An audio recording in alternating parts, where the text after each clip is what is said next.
Hola, buena tarde. Gracias por la acogida. Ya se nota que el libro genera un interés equivalente al debate que está provocando. Yo viniendo hacia aquí me acordaba que cuando yo entré en Virus, uno de los primeros libros que se publicó tiene un planteamiento bastante diferente al que hace Ani aquí, que es La bala y la escuela de Pedro García Olivo, que era una época en la que por una parte se estaban construyendo una serie de propuestas alternativas que aborda aquí críticamente Ani, y García Olivo de alguna manera lo llevaba más allá y venía a proponer como una educación sin escuela, ¿vale? Que seguramente en el contexto actual pues solo está al alcance de grupos o de individuos bastante restringidos.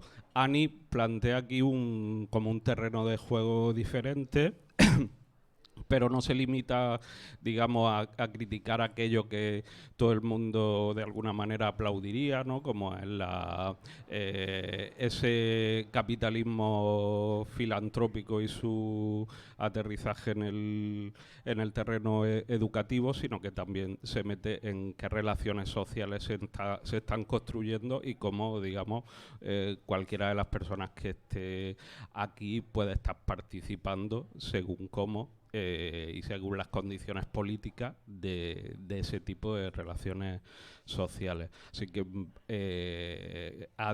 pensamos que ha dado bastante en el clavo en la propuesta crítica, más allá de si luego se está más de acuerdo con ella o no. Y esperamos que este debate que está provocando pues tenga bastante recorrido.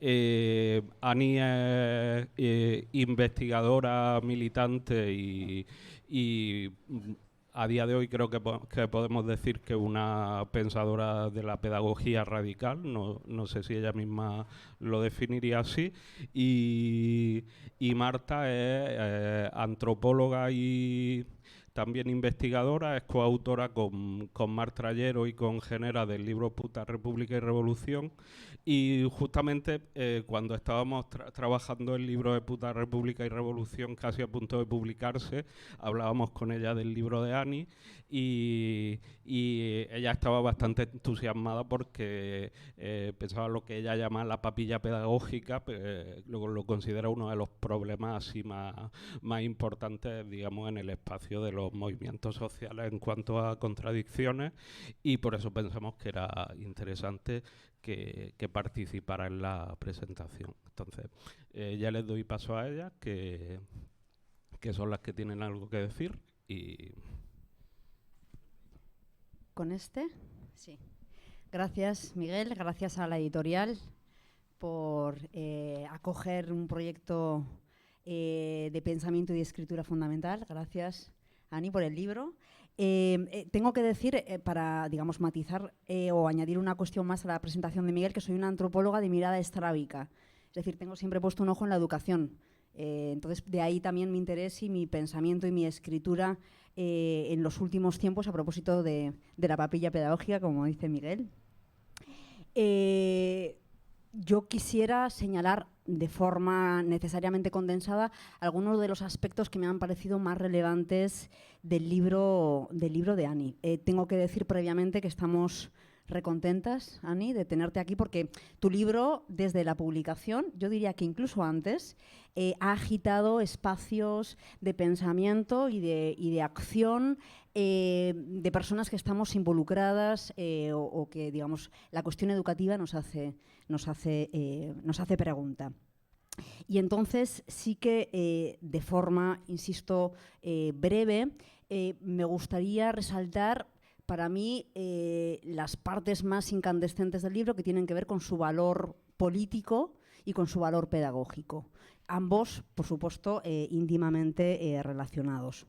En relación con el valor político del libro, me parece que es esencial señalar la manera en la que el trabajo desvela, y digo desvela en términos, digamos, etimológicos, es decir, corre el velo a la forma en la que el proyecto neoliberal, adoptando conceptos y prácticas de las pedagogías críticas, y entre ellas la anarquista, ha ido penetrando con fuerza en el campo educativo sin ningún tipo de resistencias.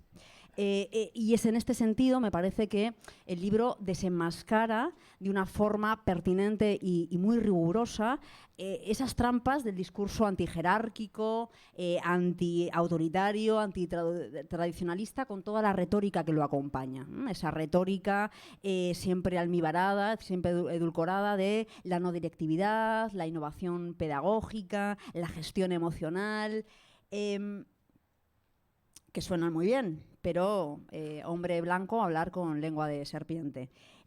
Me parece que el libro introduce cuestiones muy relevantes, sobre todo a mí es una de las partes que más me ha inquietado, me ha agitado, es esta parte, estas consideraciones que realizas para pensar de qué modo la izquierda o las izquierdas, porque el espectro, digamos, es en ese sentido amplio, se ha sumado de una forma entusiasta a este tipo de proyectos pedagógicos, abrazándolos de una forma tan ingenua como peligrosa.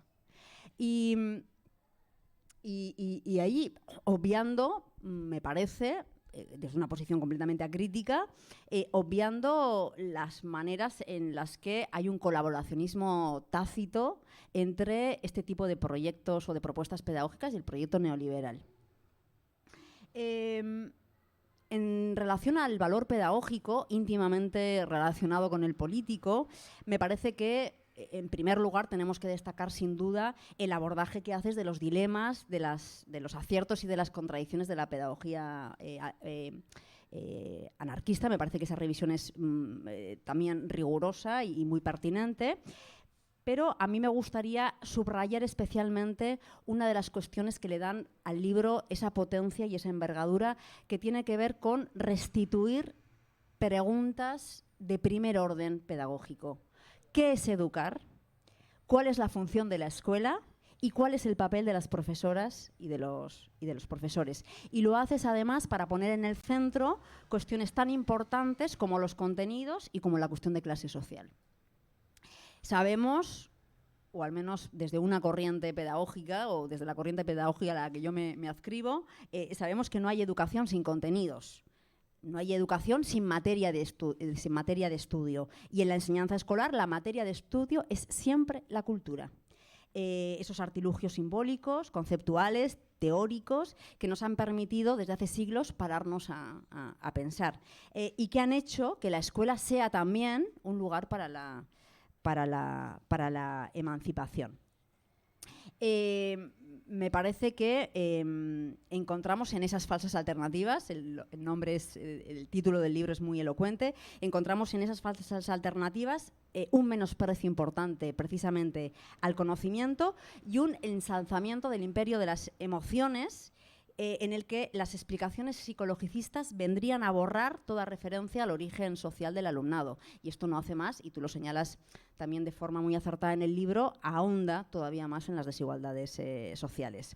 Ya para finalizar, me parece que el trabajo que has realizado pone en primer plano la educación, nos permite pensar en la educación como un acto político. Y me atrevería a decir ahí que digamos, nos permite pensar en la educación como el acto político por excelencia. O sea, el acto de redistribución de las herencias culturales que a todos nos corresponde por el hecho, digamos, de estar en este mundo y que nos incardina, nos entronca con el derecho a leer y a escribir simbólica y materialmente el mundo. Así que, Ani, te escucharemos con suma atención y después seguro que tenemos un espacio de conversación la mar de estimulante. Muchas gracias. Gracias, Marta, por la introducción. También a Virus por publicar el libro, a La Ciutat Invisible por invitarme y a vosotras por venir. Bueno, lo que he estado haciendo en las presentaciones hasta ahora, para evitar pues algo así como una especie de exposición de la universidad, de este es el contenido del libro, ¿no? Pues lo que estoy contando es más el proceso, ¿no? El proceso que he seguido desde que empecé el libro, porque mi punto de partida no tenía nada que ver con el punto al que llegué al final. Entonces esa es la parte en la que más me voy a detener, en contaros el proceso, y ahí os iré contando también de qué va el libro, ¿no? Pero bueno, para mí lo más valioso del libro ha sido pues la sacudida, ¿no? El darme cuenta de que me equivocaba en muchas cosas. Y esto también, las implicaciones que ha tenido, por ejemplo, en el ámbito de la militancia, ¿no? Porque el libro creo que ha interesado a gente muy centrada en la cuestión de la educación, pero también a gente que se plantea cosas parecidas en otros espacios sociales, distintos a la escuela, ¿no? Luego mencionaré un par de ideas en las que quiero insistir, que son ideas como un poco transversales del libro, y luego hablaré de las limitaciones, ¿no? De qué falta, qué cosas he visto después, en qué cosas estoy trabajando ahora, un poco recogiendo también qué reacciones me han llegado del libro y, bueno, y qué se puede decir sobre ellas. Así que empiezo por el proceso, que es muy difícil de contar, y bueno, voy a decir solo algunas pinceladas porque en realidad han sido muchos años y no es tan lineal como lo voy a contar, ¿no? Pero bueno, el punto de partida podría ser cuando estaba en segundo de carrera. Yo además llegué a estudiar educación como segunda opción unos años después de la maternidad, y bueno, pues con esta idea de yo lo que quiero es algo radicalmente distinto a lo que yo he vivido, y sin apenas formación pedagógica y menos aún política, con esta idea como muy naif de yo vengo a estudiar magisterio para cambiar el mundo. El cómo no sé, pero espero que aquí me lo cuenten. Y entonces todo lo que suena radical, todo lo que suena medianamente crítico, todo me parece estupendo, ¿no? Y venga, todo para la saca. Cosas que no tenían nada que ver entre sí, pero que como se afirmaban a sí mismas como transformadoras, y parece que esto en muchos entornos basta para que consideremos que lo es, pues todo para adentro, ¿no? Y bueno, y con una crítica, yo ya asumía una cierta crítica a la escuela tradicional, a lo que yo había visto, ¿no? Pero también una crítica que no debería llamarse crítica, porque era básicamente una queja, un rechazo abstracto, pero sin definir. Y en ese momento, estando en la universidad, un profesor invitó a una amiga suya, que era una militante anarquista, que había montado con unas compañeras una escuela libre en un centro social ocupado. Yo era la primera vez que escuchaba que eso existía, y pues aquello me fascinó, ¿no? Hablaba de respeto a la infancia, de no directividad, de no intervención, de seguir los intereses, de la adulta que se retira, ¿no? para dejar a la infancia ser libre. Y a mí en ese momento todo eso me sonó estupendo, porque, o sea, entiendo perfectamente por qué a mucha gente le seducen estos planteamientos, porque a mí me sedujeron en ese momento. Y además fuimos a conocer la escuela en la Ocupa, que era Casablanca, ya no existe, ya se desalojó hace mucho, y aquello, pues eso, me maravilló, y recuerdo que me acerqué con lágrimas en los ojos a la chica que había venido a hablar y le dije, ¿y dónde puedo leer más? ¿No? ¿Dónde están haciendo esto? Quiero referencias. Y me apunté en la agendita un puñado de nombres de escuelas alternativas, que en ese momento era una experiencia muy minoritaria, asociada mucho más o bien al entorno libertario o a entorno hippie o así, pero no era una cosa mainstream como es ahora. Y yo ahí lo dejé anotado un poco en el cuadernito y bueno, pues seguí con la carrera, el curro y demás. Y bueno, y el caso es que en el año que estaba haciendo el máster, había dejado el curro y tal, y de pronto vi que había unas jornadas de presentación de un colectivo estudiantil en mi facultad, ¿no? Y dije, ahora ya sí que tengo tiempo, voy a ir. Y eran unas jornadas que luego tiempo después me he acordado que eran unas jornadas de pedagogías alternativas. Y me encontré pues un grupo de gente que quería, que algunas se definían como anarquistas, otras, pues como de izquierda sin definir más, y que estaban muy interesadas en hacer cosas en la facultad y en investigar sobre otras maneras de hacer escuela. Y bueno, pues me metí de lleno en aquel colectivo. Y nos dedicábamos fundamentalmente a dos cuestiones, ¿no? Como a hacer divulgación primero en la facultad y luego empezamos a ir fuera, a hacer actividades en centros sociales y demás, de divulgación de las pedagogías alternativas, por un lado, y de la pedagogía anarquista, En ese momento pues veíamos ciertas cosas en común, veíamos otras que no parecían tanto, pero bueno, nos interesaba y pues todo, ¿no? Todo esto, vamos a hacer todo esto. Bueno, una de las cosas que me llevo de este proceso es la reflexión sobre el chantaje de la praxis de hacer cosas, ¿no? Hay que hacer cosas, hay que hacer cosas, hay que hacer cosas, si están mal hechas no pasa nada, haremos otras después. Bueno, pues ahora igual borraría muchas de las cosas que hice en aquel momento, ¿no? Y otra de las cosas que decidimos hacer era organizar eventos, cafetas, charlas y demás para sacar pasta para financiar escuelas libres, que insisto, en ese momento eran pues poquitas las que conocíamos, y las que conocíamos eran escuelas vinculadas al movimiento libertario, ¿no? Entonces eran escuelas que se esforzaban mucho por intentar hacer los proyectos económicamente accesibles. Entonces, claro, nuestro planteamiento en ese momento era, estas son pedagogías emancipadoras, el problema es que bueno, pues que estas escuelas cuestan dinero, no son accesibles, ¿no? Son elitistas, pero las pedagogías son buenas. Entonces, claro, decidimos que había que apostar por dos cosas. O bien insistir en introducir las pedagogías alternativas dentro de la escuela pública, pero como veníamos muy rebotadas de la escuela pública y bueno, pues como con cierto rechazo de aquí no se puede hacer gran cosa, pues lo fundamental que queríamos hacer era sostener económicamente, en la medida de nuestras posibilidades, apoyar y defender que desde los movimientos sociales se apoyaran estas escuelas libres autogestionadas, que estaban vinculadas con el movimiento libertario. Entonces, bueno, pues yo ahí empiezo a investigar sobre todo sobre el pasado de la pedagogía anarquista, ¿no? Pues empiezas a leer sobre Ferrer y Guardia, las escuelas racionalistas y, bueno, pues con una mirada además súper nostálgica del pasado, todo se hizo bien. Luego, pues, no pudo ser, pero nosotras lo hicimos todo bien y lo único que hay que hacer es buscar cómo volver a traer esto al presente. Pero yo ahí estaba como romantizando el pasado con esa nostalgia. Y bueno, pues empecé a dar charlas en centros sociales, sindicatos y demás, y bueno, encuentros educativos sobre el pasado de la pedagogía anarquista, ¿no? Como, bueno, pues como hace mucha gente que se dedica a la pedagogía anarquista, que es mirando al pasado. Y claro, hubo un momento en que una de estas, bueno, como el contenido de estas charlas en las que yo miraba al pasado es ahora mismo lo que es el capítulo 2 del libro, ¿no? Que es, bueno, pues habla sobre la relación del movimiento libertario y la cuestión educativa y de una serie de principios teóricos que podrían caracterizar esta pedagogía. Claro, algo que empiezo yo a ver ahí es que dentro del movimiento libertario se puede defender que hay que estar en la escuela pública para cambiarla, que hay que estar contra toda escuela y estar en la línea de García Olivo y defender la desescolarización, o que hay que crear escuelas autogestionadas, ¿no? Esto, claro, yo en ese momento, ahora lo veo como un problema, ¿no? Es como, hagas lo que hagas, puedes seguir siendo anarquista, porque puedes defender una cosa, la contraria y otra más, ¿no? Pero en ese momento yo lo veía como algo que enriquecía, ¿no? Fíjate qué de esfuerzo se dedica al movimiento libertario, qué riqueza, qué diversidad, que se puede pensar cualquier cosa. Y todo lo que se haga puede encajar, ¿no? Entonces, bueno, pues esa visibilización de esa diversidad de posturas trata de recogerla el segundo capítulo.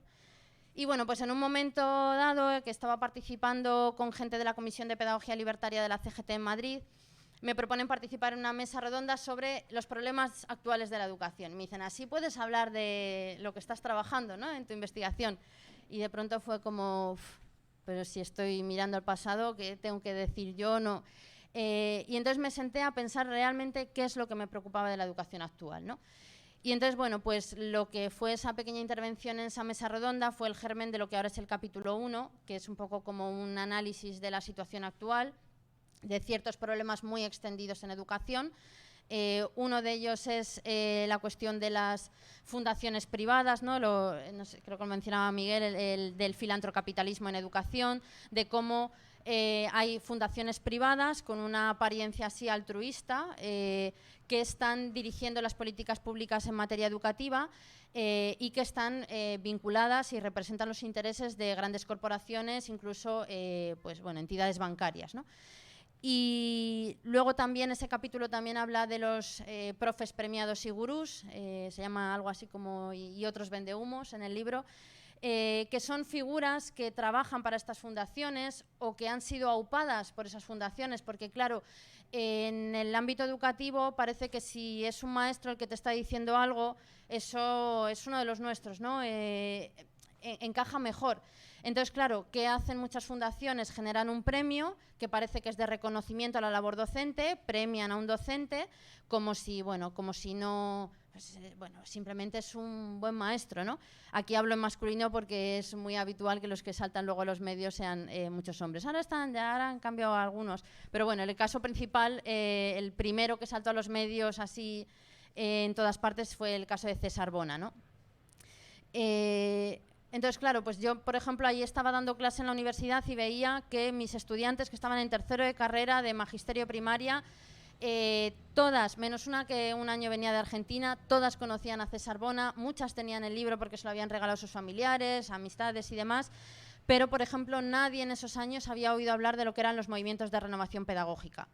De esto también se puede debatir bastante, porque dentro de los MRPs hay líneas muy distintas, hay líneas muy próximas a la burguesía, hay otras que se han mantenido como mucho más, pues por ejemplo, un ejemplo típico es el del movimiento Freinet, que Freinet era comunista y se han mantenido pues una lógica mucho más antiinstitucional y de organización de las trabajadoras y demás.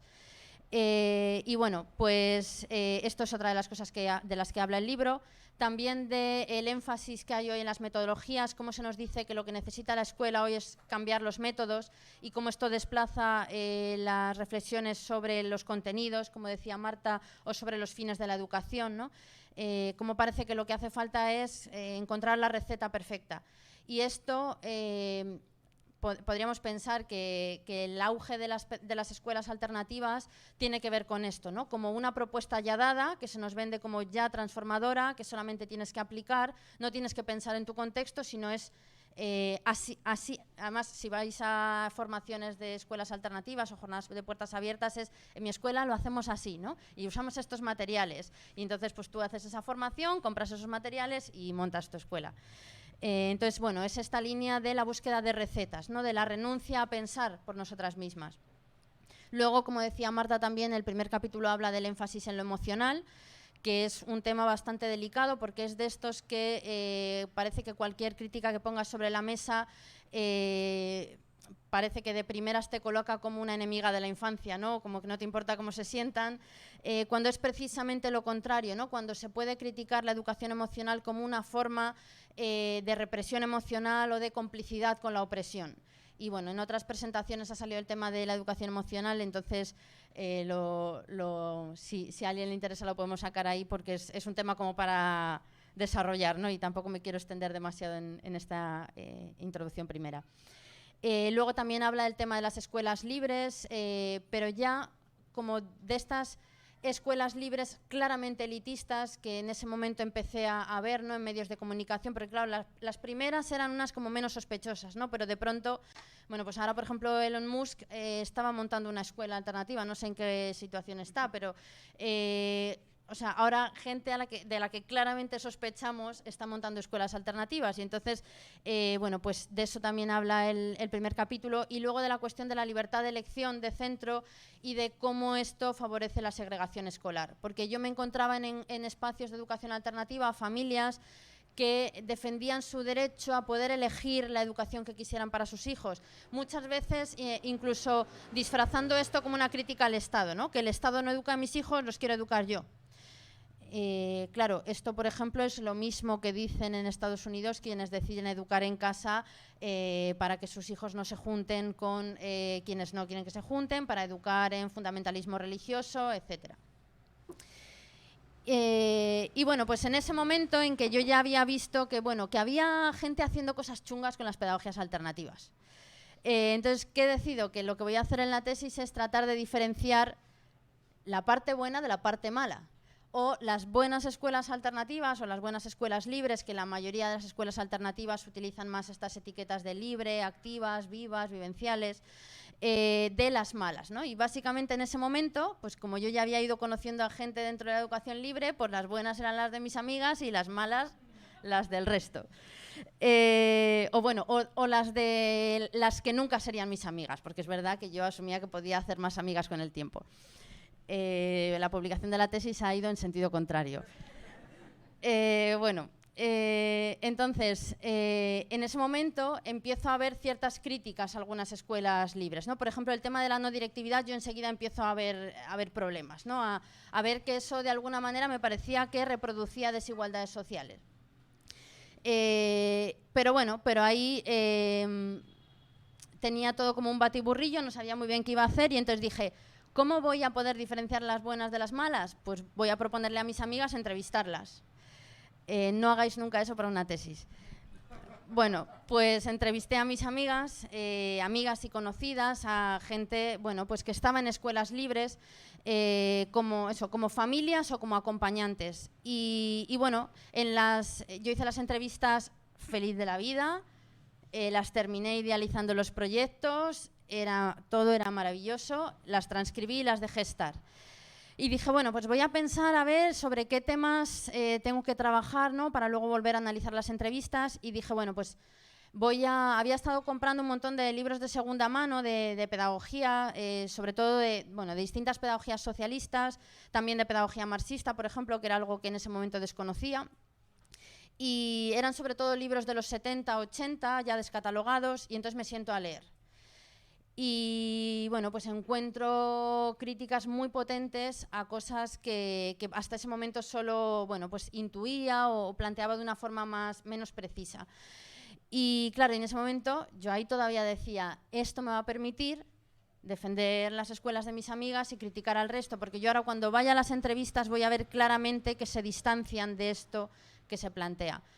Pero claro, cuando volví a leer las entrevistas me di cuenta de que aunque no fuera de una manera tan evidente como en otras escuelas libres, en los discursos de mis amigas estaban, o de la gente a la que entrevisté, había muchas de las cosas que yo quería criticar. Aparecían de una forma más sutil, mezcladas con otras ideas, ¿no? Como ciertas contradicciones, como por un lado una defensa de la no directividad, por otro lado una defensa de que había que educar en valores anarquistas. Luego, por un lado, la importancia del conocimiento y tal, pero luego, por otro lado, que la escuela no tenía que enseñar. Entonces, había como una serie de mezclas y todo muy acompañado de una retórica militante, ¿no? De estas palabras que cuando las escuchas como que bajas la barrera y dices, esta es una de las mías, esta está defendiendo algo transformador y ya dejas de pensar, ¿no? Si realmente es así. Y bueno, pues cuando me encuentro eso en las entrevistas, lo primero pues un montón de dolor, ¿no? De decir, hostia, ¿y ahora qué hago con esto? Porque algo fundamental es que entiendo perfectamente por qué a mucha gente le seducen estos planteamientos y soy consciente de que hay muchísima gente con las mejores intenciones, poniendo lo mejor de sí, explotándose a un nivel mucho mayor que en la escuela tradicional, o sea, gente que está realmente muy convencida y poniendo lo mejor de sí, ¿no? Pero claro, fue de, no sé qué hacer, porque si planteo una crítica va a doler, y no quiero que sea así, si no la planteo estaría siendo deshonesta, ¿no? Entonces, bueno, pues incluí en la defensa de la tesis, incluí un capítulo en el que había una descripción de las escuelas. Y bueno, estaba por aquí Geo, que estuvo en mi tribunal, no sé dónde estará, y una de las cosas que se dijo en la defensa es que en ese capítulo de la descripción de las escuelas había pasado como de puntillas, ¿no? Que en los otros había sido más crítica, pero en ese, pues parecía que me había quedado en la descripción, que tenía elementos para criticar eso que había expuesto, ¿no? Y entonces dije ahí, bueno, pues es que entrevisté a mis amigas y no he sabido cómo resolverlo. Entonces luego añadí un cuarto capítulo. El capítulo de las entrevistas decidí sacarlo del libro. Si a alguien le interesa podemos hablar luego por qué, ¿no? Pero no, fundamentalmente no me apetecía como exponer a nadie individualmente, ni tampoco que de alguna manera se percibiera como, vale, esto es una evaluación de estas 3-4 escuelas, estas no lo están haciendo bien, pero yo me puedo librar de la crítica, ¿no? O dar a entender que lo que critico en el libro solamente está en las escuelas libres y que no está en cómo entendemos los espacios de militancia, que no está en la escuela pública, que no está en un montón de otros ámbitos, ¿no? Que me interesaba más que la gente pudiera pensar a partir del libro allí donde estaba y lo que estaba haciendo. Entonces, no están las entrevistas, pero sí hay un tercer capítulo que es el que recoge un poco toda esta crítica a la educación libre. Y bueno, pues es un diálogo entre las distintas corrientes de la pedagogía anarquista, que estaba en el capítulo 2, aquí entran en juego también autores marxistas, autores comunistas en general, y hay un diálogo entre ellos, ¿no? Y ciertas críticas, y ver afinidades, distancias, etcétera. Entonces ese capítulo toca 4 temas: la cuestión de los fines, la cuestión de la no directividad, el tema del papel del conocimiento para la transformación social y el debate entre si educar o acompañar, ¿no? Entonces, bueno, pues voy a comentar un poquito sobre este capítulo y con esto termino la parte del proceso. Bueno, pues por resumir, ¿en qué se basa la educación libre, ¿no? En general creo que podemos llevarlo a otro lado, pero voy a hablar de educación libre. En entender que la infancia es buena por naturaleza, ¿no? Que nacemos buenas y que luego es la sociedad la que nos contamina. Esto, bueno, pues intuitivamente puede parecer que tiene cierto sentido, ¿no? De, bueno, pues sí, es verdad que aprendo cosas viendo la tele, que me explotan en el curro, que tal, que cual, y eso parece que te va jodiendo un poco, ¿no? Entonces, bueno, pues me está contaminando, me está estropeando de alguna manera. Pero claro, esto tiene muchas implicaciones y es muy problemático. Primero, es un enfoque muy romántico del culto al yo, la vuelta a la naturaleza, la exaltación de lo emocional, además lo emocional opuesto a lo racional, ¿no? O sea, acaba siendo una exaltación de lo irracional. Lo primero que había que plantear es cuidado con este enfoque romántico, y luego que decir que la sociedad nos contamina borra distinciones, pero claro, esto también es social. La conversación que tengáis en la salida también es social. Igual que lo es el anuncio que sale en la tele, igual que lo es todas las experiencias que tenemos, ¿no? Entonces, decir que la sociedad nos contamina es meter en el mismo saco cosas que son muy distintas, experiencias que pueden ir en una línea emancipadora con otras que tienen que ver con perpetuar la dominación. Y bueno, pues como el niño nace bueno, ¿no? Y la sociedad lo contamina, lo que hay que hacer entonces desde esta perspectiva es crear escuelas que sean algo así como una burbuja, donde proteger esa naturaleza perfecta, donde no se contamine, donde no haya influencias, y por lo tanto la maestra debe retirarse, debe dar un paso atrás y debe convertirse en una acompañante no directiva. Esto del acompañamiento suena muy bien y hay veces que el término puede ser necesario en ciertas circunstancias, pero pensemos lo que implica la idea de acompañar. Si yo acompaño a alguien a un sitio, yo no defino objetivos, yo no defino contenido, o sea, no defino por dónde vamos, hacia dónde vamos, para qué, simplemente voy con esa persona, ¿no? Si yo estoy definiendo hacia dónde vamos o estoy planteando sugerencias por el camino, a lo mejor estoy ya yendo con ella o llevándola o decidiendo juntas, ¿no? Pero acompañar remite a esta idea de que yo no planteo nada. Yo estoy ahí simplemente dejando hacer, ¿no? Dejando hacer a la espontaneidad. Por lo tanto, ya la escuela ya no tiene que enseñar, y enseñar no quiere decir que sea rellenar. Podemos hablar también de enseñar en el sentido de establecer un diálogo, ¿no?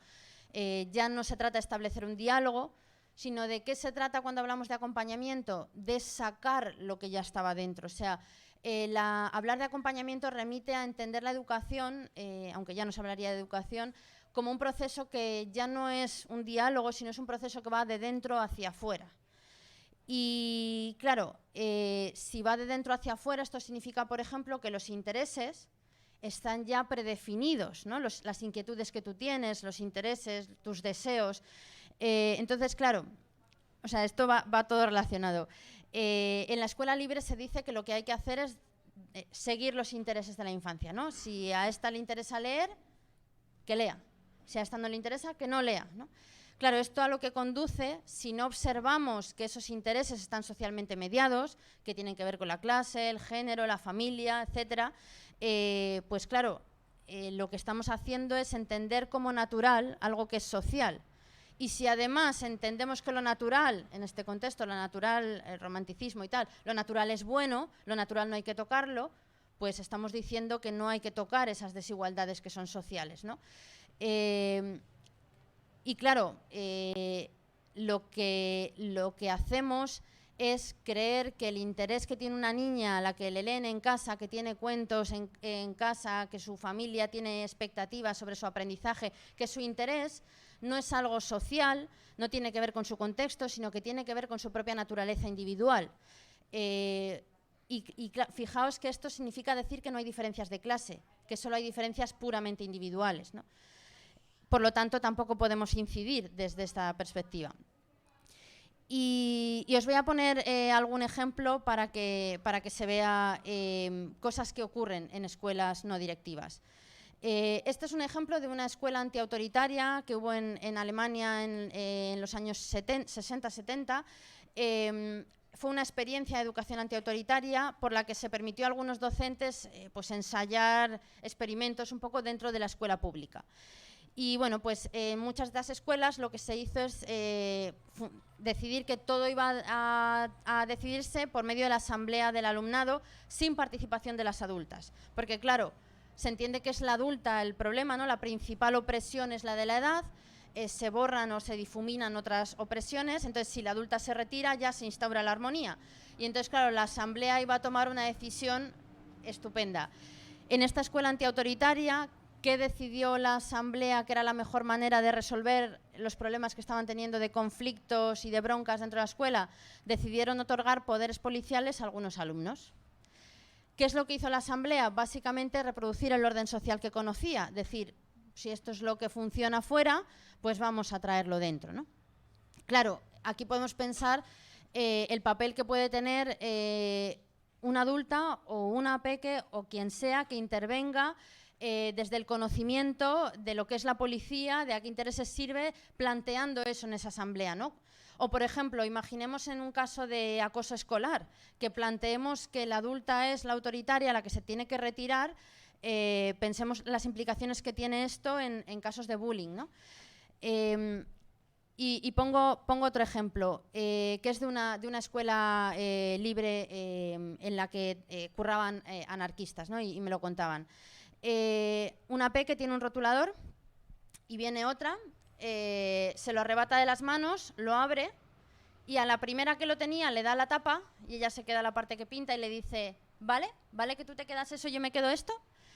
Esto puede pasar en cualquier escuela, porque esto del falso consenso forzado por parte de quien se maneja mejor en la expresión oral o es más popular o lo que sea, esto pasa en todas partes. Pero claro, la acompañante que estaba observando ahí, yo le dije, ¿y qué hiciste, no? Porque o sea, le está tomando el pelo, claramente, ¿no? Y ella me dijo, ¿cómo lo sabes? Quizá es tu mirada adultocéntrica. ¿Cómo sabes que su necesidad no es, por ejemplo, la de relación? Que no necesita pintar, sino que lo que necesitaba era una relación con otra persona y por lo tanto esa necesidad está cubierta. Porque decía, además, si tú intervienes, ¿por qué vas a intervenir? Si ellas están conformes, ¿no? Si las dos están de acuerdo. Y claro, es que esto es liberalismo puro y duro, es pensar que el acuerdo es la libertad y que todas las partes llegan igual de libres a un acuerdo, ¿no? ¿Cuántas veces hemos firmado contratos de trabajo que tenía eso de libre, ¿no?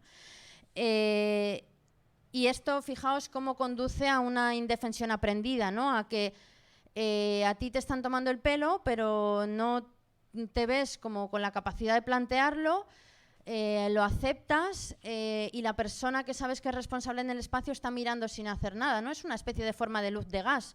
Esto, si me genera cierto malestar, debe estar en mi cabeza, porque aquí todo el mundo parece estar conforme con este trato que me han propuesto, ¿no? Y el último ejemplo, que utilizo bastante porque me parece muy claro así como imagen, es el ejemplo del tobogán. O sea, una se puede subir por las escaleras del tobogán y desde arriba decir, me tiro, me dejo llevar, soy libre. Bueno, pues como el tobogán está en pendiente, por mucho que te dejes llevar y fluyas, acabas a los pies del tobogán, ¿no? O sea, todo dejar hacer, todo fluir, reproduce lo que ya existe. Si yo quiero utilizar el tobogán, por ejemplo, subir desde la pendiente, desde abajo hacia arriba, para empezar necesito un objetivo, ¿no? Una dirección, un saber que quiero ir arriba. Y luego, algo que no pasa en la escuela libre, porque no se definen objetivos, porque claro, los objetivos que tiene la adulta, sus expectativas son adultocéntricas, cada peque individualmente tiene que decidir las propias. Entonces, claro, necesito primero una dirección y luego necesito, para esa conquista de una mayor libertad, necesito hacer un esfuerzo teórico y práctico mayor que el de tirarme por el tobogán simplemente, ¿no? Y bueno, con esto termino un poco el recorrido, que es la parte más larga, y ahora pues un par de ideas que están transversales en el libro y un par de limitaciones que creo que tiene. Bueno, las dos ideas, la primera es insistir en la importancia de ir más allá de las apariencias, ¿no? Porque todo esto suena muy bien, o sea, aparentemente si algo se nombra como acompañamiento respetuoso, ¿cómo va a ser algo malo, ¿no? Entonces, claro, esto seduce mucho en apariencia, pero es importante ir más allá de esas apariencias, ¿no? De hecho, por eso el libro se titula Las falsas alternativas, porque no es una crítica a lo alternativo, sino es aquello que se disfraza de alternativo pero no lo es, ¿no? O sea, en ningún caso es una defensa de lo que ya hay, sino es una denuncia de que las falsas alternativas reproducen lo que ya hay. Y luego la segunda idea es la necesidad de la crítica para traspasar estas apariencias, ¿no? Y digo esto porque, bueno, supongo que pasa un poco en general, pero en educación se ve muy claro cómo se buscan recetas ya dadas para aplicar, ¿no? Y de hecho algo que me han preguntado varias veces es como, ¿y dónde está la propuesta, no? Porque, o frases como, mucha crítica pero falta propuesta. Y claro, esta frase no tiene sentido desde mi perspectiva, porque la propuesta en abstracto, como ocurrencia, como pasa con muchas experiencias que critico en el libro, siempre es humo, ¿no? La propuesta, para ser una propuesta emancipadora, tiene que surgir de la crítica. Entonces, no puede haber mucha crítica, pero faltar propuesta. Si falta propuesta es que falta seguir con la crítica, porque cuando llevas la crítica hasta el final, de pronto la pregunta del qué hacer se vuelve más fácil de responder. Y luego retomo esto, porque pondré un ejemplo. Y bueno, pues las dos limitaciones que tienen que ver con cosas pues, que he pensado a raíz de las reacciones que ha tenido el libro y bueno, pues de que ya han pasado unos cuantos meses desde que envié el último borrador y he podido seguir pensando y leyendo y hablando con gente, ¿no? Y bueno, pues un primer problema que tiene el libro, bueno, o en concreto el segundo capítulo, el segundo y el tercero, es que esto que os decía antes de la riqueza de la diversidad de planteamientos, ¿no? Creo que sí que se puede ver en el libro que esta diversidad genera ciertos problemas, ¿no? Porque, bueno, pues hay posturas que queremos defender y otras que no. Pero creo que faltaba hacer más explícita una crítica al eclecticismo teórico que caracteriza muchas veces a los movimientos sociales y en concreto a lo que yo más he conocido, al movimiento libertario, ¿no? Esta idea de que sea posible defender una cosa y la contraria y ya está, ¿no? Y que no haga la necesidad de confrontar hasta echar fuera la idea falsa, ¿no? Claro, esto genera ciertos problemas. Primero, que te puedes ver en militancias con gente con la que no compartes proyecto político y es imposible definirlo, porque no lo vas a compartir nunca, ¿no?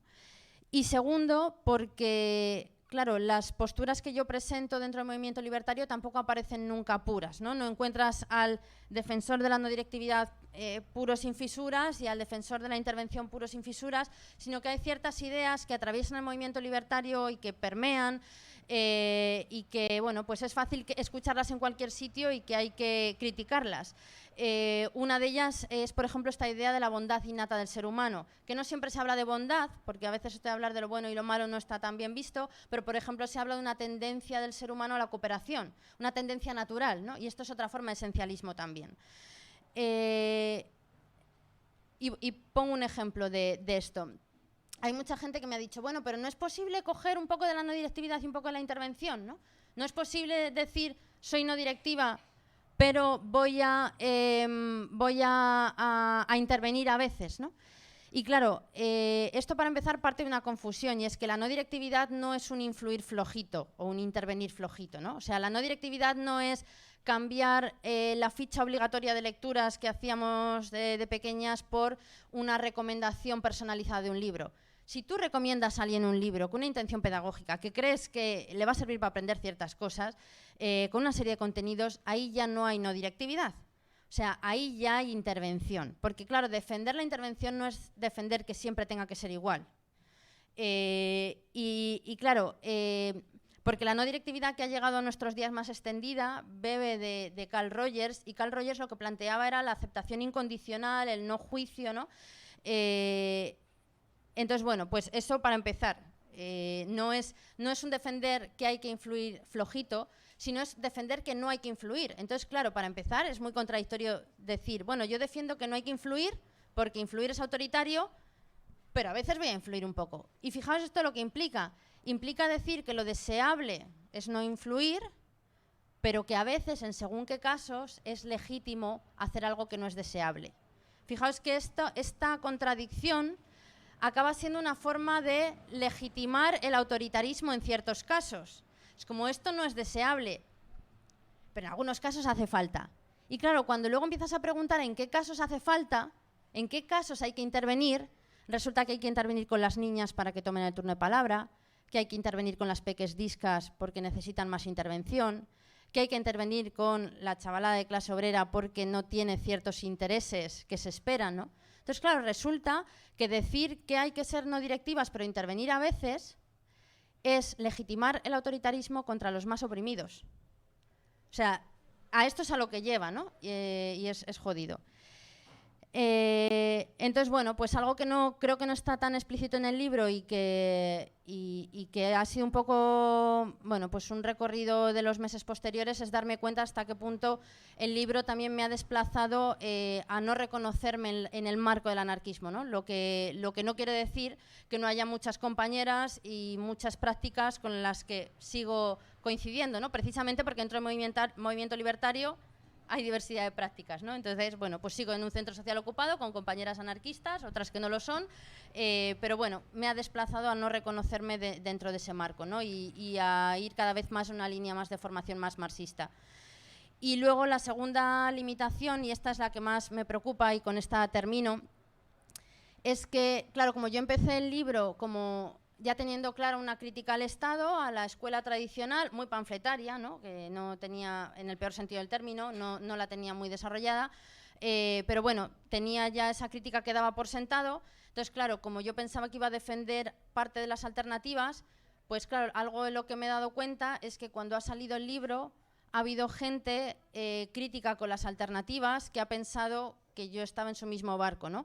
Y claro, era gente que era crítica con las alternativas porque quería defender lo que ya existe, ¿no? Entonces, claro, esto me ha hecho pensar que en el libro habría venido bien una crítica más ambiciosa al capitalismo y a la socialdemocracia, porque, claro, una puede criticar la escuela neoliberal para decir que lo que hace falta es más Estado, ¿no? Estado de bienestar, más financiación a la escuela pública, y pensar que esto va a ser, estas reformas ya van a ser en sí mismas, bueno, pues van a traer la revolución por sí mismas.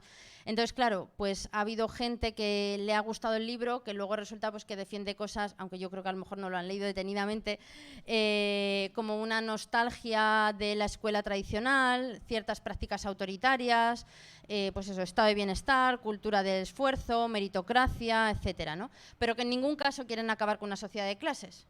Y entonces esto es algo que me preocupa, en lo que creo que tengo que seguir insistiendo. Y como tengo que seguir insistiendo en ello, ahora estoy precisamente trabajando en tratar de afinar más la crítica a las alternativas, a las falsas alternativas, o sea, seguir desarrollándola, trabajando en ella, pero también plantear la crítica a la escuela tradicional y tratar de hacer visible que ambas son dos caras de la misma moneda. O sea, que ambas conducen de forma distinta a reproducir lo que ya existe. Y voy a poner un ejemplo de esto. en la educación libre se entiende que, bueno, pues que lo que hay que hacer es dejar a las peques elegir, ¿no? Que su voluntad ya es libre simplemente porque están dentro de una escuela que se considera fuera del sistema, ¿no? Entonces aquí ya son libres, seguir su voluntad. ¿Qué es lo que hace la escuela tradicional? Por ejemplo, defendiendo la cultura del esfuerzo, decir que de alguna manera también esa voluntad individual, de alguna manera como que es libre, ¿no? O es capaz de sobreponerse a cualquier circunstancia, que si quieres puedes, que si te esfuerzas vas a llegar, ¿no? Entonces, ambas cometen el error de no entender que la voluntad es algo que está socialmente determinado. Háblales de voluntad a la chavalada de la Cañada Real que lleva 18 meses sin luz, ¿no? Entonces, son dos caras de la misma moneda. Esto es un ejemplo. Y también estoy trabajando en tratar de hacer explícita la propuesta, ¿no? Porque sí que creo que es importante hacerla explícita, aunque creo que mucha de la gente de la que con más insistencia lo pregunta en realidad quiere esquivar la crítica, ¿no? No le interesa tanto escuchar la propuesta, sino como deslegitimar la crítica. Entonces, bueno, pues estoy trabajando en hacer explícito cómo llevar la crítica hasta el final de estas dos caras de la misma moneda acaba haciendo evidente por dónde seguir, ¿no? Entonces, en ningún caso pretendo dar recetas, pero voy a poner un ejemplo para que esto se vea, ¿no?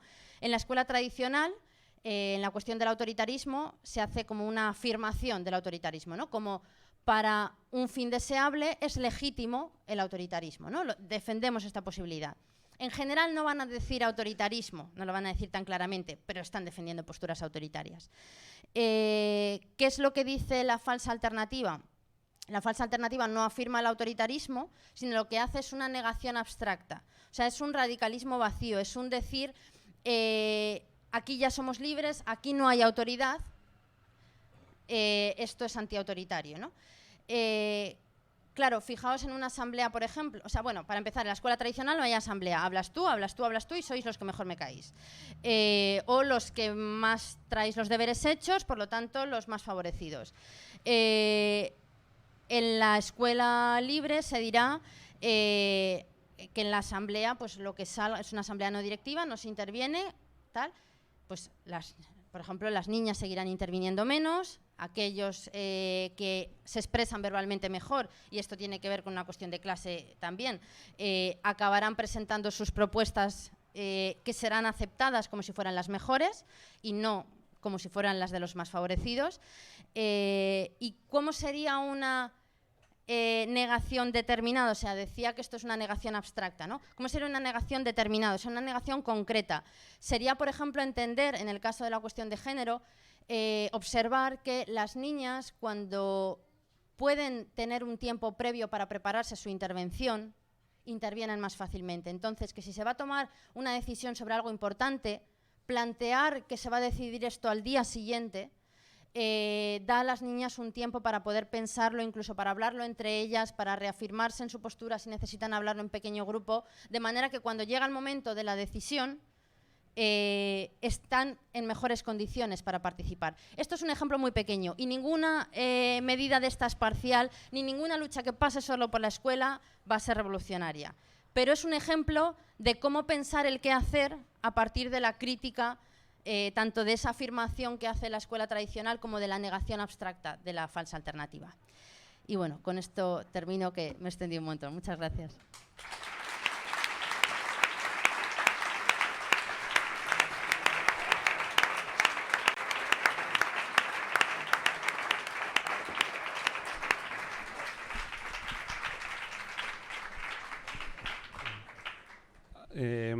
A ver, nos han dicho que a 8:30 o así tendríamos que acabar, así que las intervenciones, preguntas y así, cuanto más sintéticas mejor para que pueda intervenir el máximo de gente. Y luego, si de la gente que está ahí arriba alguien quiere intervenir, como yo estoy un poco desentrenado en la onda, mejor que bajéis abajo, porque está guay, estamos grabando la presentación, está guay que se escuchen tanto las preguntas del público como las intervenciones de la mesa. Así que, ¿quién rompe el hielo?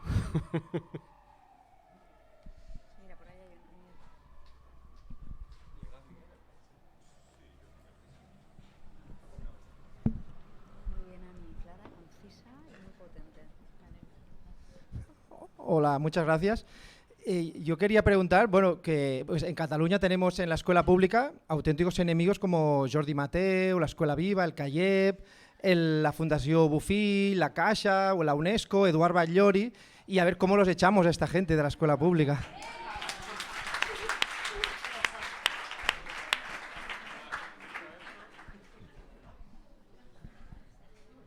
Yo creo que les tenéis ya bien ubicados y les tenéis más cerca que yo. O sea, diré todo lo que haga falta, lo que pasa es que unos cuantos de esos ya me tienen bloqueada en Twitter, entonces...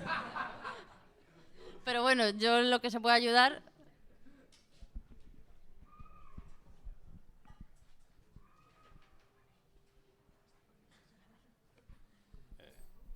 Chema.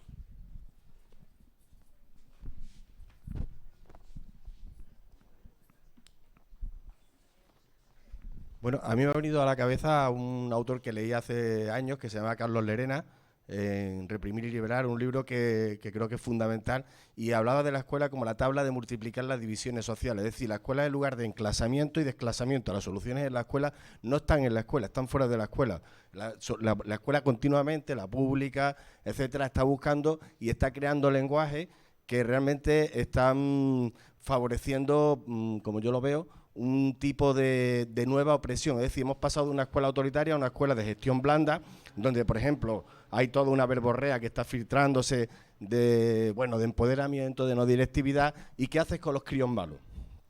Antes los mandaba a la sala de expulsados. Ahora le metes psicólogo y le metes pastillas. Es terrible. O sea, la cara B de esta introducción, dijéramos, de conceptos tomado de ambientes alternativos en la escuela pública, tiene una cara B. Toda institución total tiene un pequeño talego, ¿verdad? Pues ahora el talego es la psicofarmacología. Y creo que habría que empezar a insistir en eso porque es terrible lo que está pasando. Sí, o sea, a mí Lerena me gusta bastante, de hecho está citado en el libro. Y me alegra que comentes esto porque, o sea, creo que... O sea, algo en lo que estoy trabajando en esto de desarrollar la propuesta es en la idea de que nuestra práctica para ser revolucionaria tiene que seguir una lógica del en y contra el Estado. No quiere decir necesariamente trabajar dentro de la escuela pública, sino quiere decir entender que no existe una fuera. Que porque tú digas esta escuela está fuera del sistema, esto ya es una escuela libre, no lo está, ¿no? Que estamos todas en... pero el en y contra lo digo porque es cierto que la escuela reproduce las desigualdades, la escuela pública es la escuela del Estado, pero ¿cuál es o sea, toda acción emancipadora nos coloca en una posición de contradicción frente a... O sea, si una se coloca como funcionaria que desempeña una función, se ve obligada constantemente a formar parte de esto, ¿no? Por ejemplo, con las calificaciones, que es un criterio burocrático para competición, para poder optar a beneficios como el tema de becas o de matrículas de honor a la universidad o lo que sea.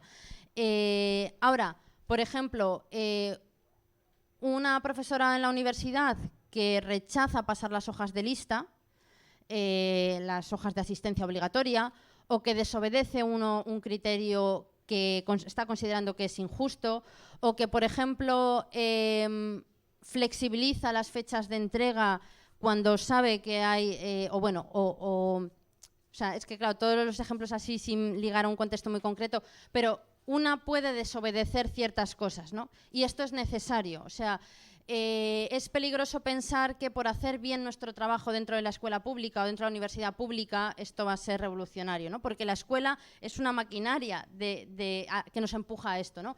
Ahora, de ahí a decir, como plantea gente como García Olivo, que no hay posibilidades para la emancipación en la escuela pública, hay un salto enorme, ¿no? Yo sí que creo que las hay, pero para que las haya tenemos que estar como en una lucha contra, ¿no? Constantemente.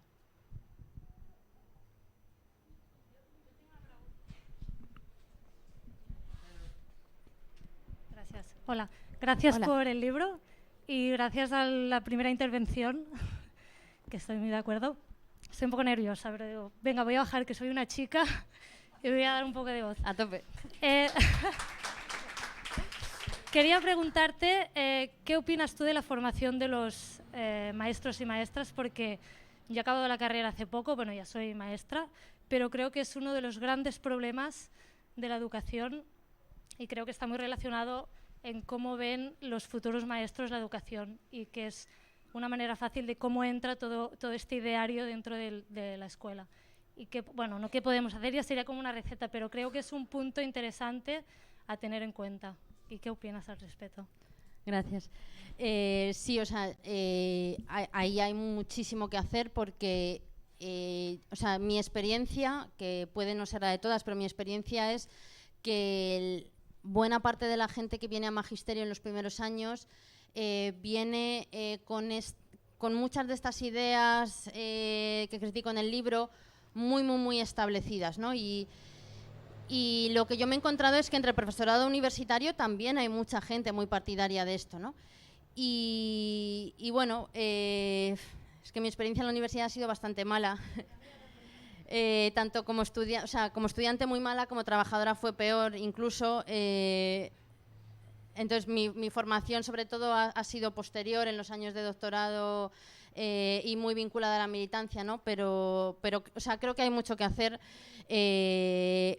Claro, uno de los problemas de la universidad es que ahí el profesorado sí que está, o sea, la posibilidad de, o sea, como, no me sale ahora el término, o sea, está muy desorganizado entre sí. Cada uno trabaja solo por su cuenta, quien no quiere no se junta con nadie, no te metas en lo que está dando nadie de clase, o sea, es hiperindividualista también en la organización del profesorado. Entonces, claro, esto plantea bastantes barreras para hacer cambios ahí, ¿no? Y luego, por ejemplo, mi experiencia en mi universidad es que no había apenas movimiento estudiantil, o sea, nosotras montamos esa asociación, ese colectivo, y cuando nos fuimos de la universidad murió y ahora sigue sin haber nada, ¿no? No ha habido nada desde entonces. Entonces es curioso la despolitización del futuro profesorado de magisterio en mi experiencia, ¿no? Que esto también es una barrera grande. Y que enlaza con la primera intervención y es la necesidad de organización.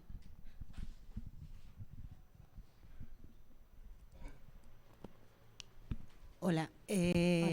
Bueno, yo quiero decir que estoy de acuerdo con varias críticas de las que haces en el libro a los proyectos de educación activa. He formado durante muchos años parte de uno, pero sí que es cierto que hay cosas en el libro que me faltan. Agradezco estas dos últimas cosas que dijiste porque me parece que son justo algunas mancanzas o faltas del libro, carencias del libro.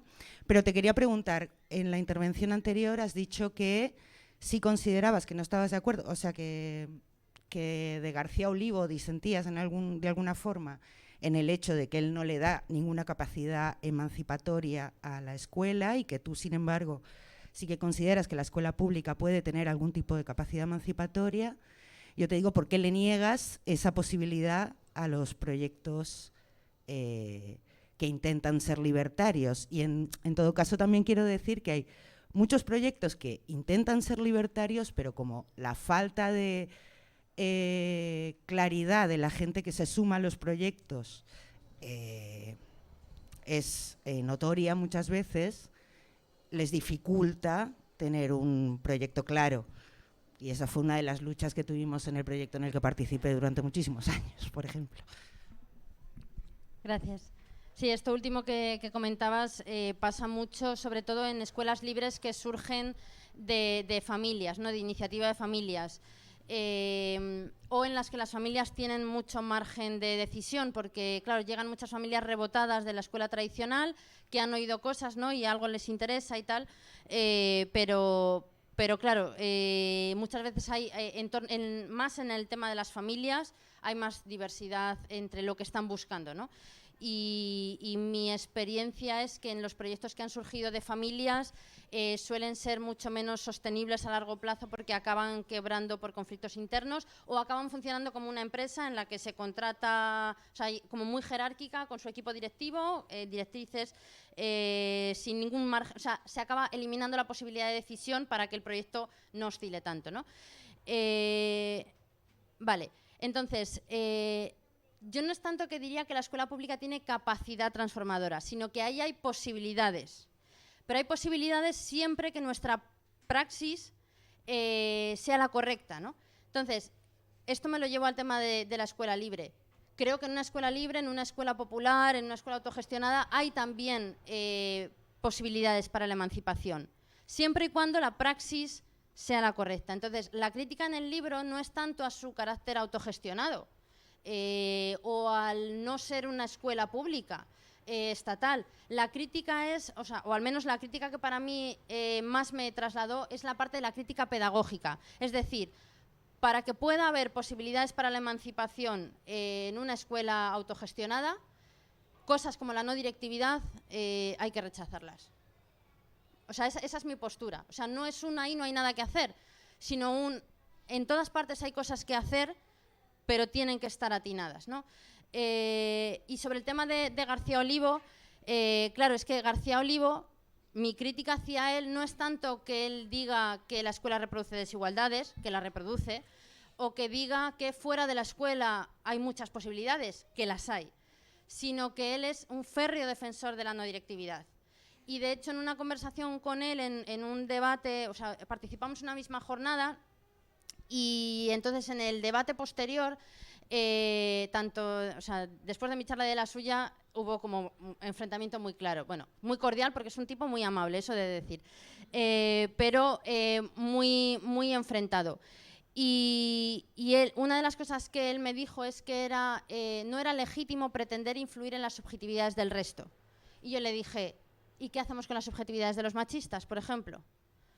Entonces, claro, en su caso, ¿a qué le llevó su planteamiento y la defensa férrea de su planteamiento?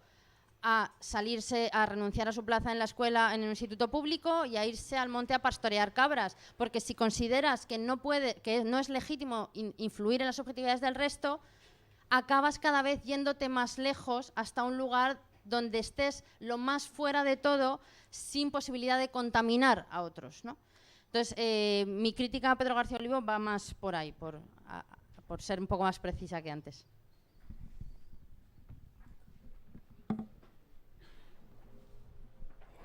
Bueno, lo primero quería como agradecerte tu súper trabajo militante con todo el proyecto y todo lo que haces.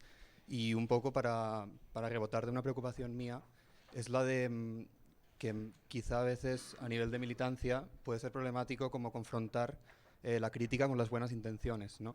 En el sentido de que a veces la crítica parece que puede, no siempre y no es, pero puede tender a deprimir o desbaratar, o no quiero usar la palabra despolitizar, pero sí como que tiene ese peligro de, como tú ahora decías, por ejemplo, que estás trabajando en equiparar cosas de la escuela tradicional con cosas de las falsas alternativas y decir que ambas son caras de la misma moneda, me parece políticamente problemático, ¿no? Entonces, bueno, quería rebotarte esta preocupación y poniendo por encima de todo el estar en el mismo barco y el agradecerte el trabajo.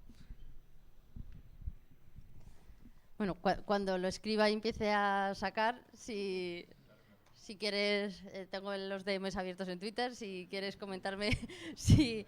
O sea, intento ser como bastante consciente de que o sea, la crítica a la educación libre para mí nunca es una crítica a las trabajadoras. Si es que conozco muchas acompañantes de escuelas libres que me dicen, pues esto nos genera dudas, pues yo en esto sí que veo más posibilidades que tú, en esto no. O, por ejemplo, trabajo en una escuela libre en la que me dicen tienes que hacer esto y yo no lo veo, pero es el curro, ¿no? O en la escuela pública, o sea, es que el trabajo no es libre, ¿no? Entonces, bueno, pues intento, o sea, plantear la crítica desde ese cuidado del entender que nadie es libre y todo el mundo toma las decisiones en sus condiciones y con sus limitaciones y demás. Pero es un tema como muy delicado porque, claro, en muchos momentos tú sabes que la gente tiene muy buenas intenciones, que está haciendo lo mejor que puede, pero es que la adulación es lo peor que podemos hacer para cualquier proyecto que pretenda ser revolucionario, ¿no? O sea, la crítica es necesaria. La cuestión es que, bueno, pues es difícil plantearla y para mí es una cosa a la que le doy vueltas constantemente, porque a veces pienso que bueno, pues que con ciertas reacciones de gente cercana a la que tenía mucho cariño y le ha sentado muy mal, pues bueno, pues o sea, es un tema que me quita el sueño por las noches, por resumir.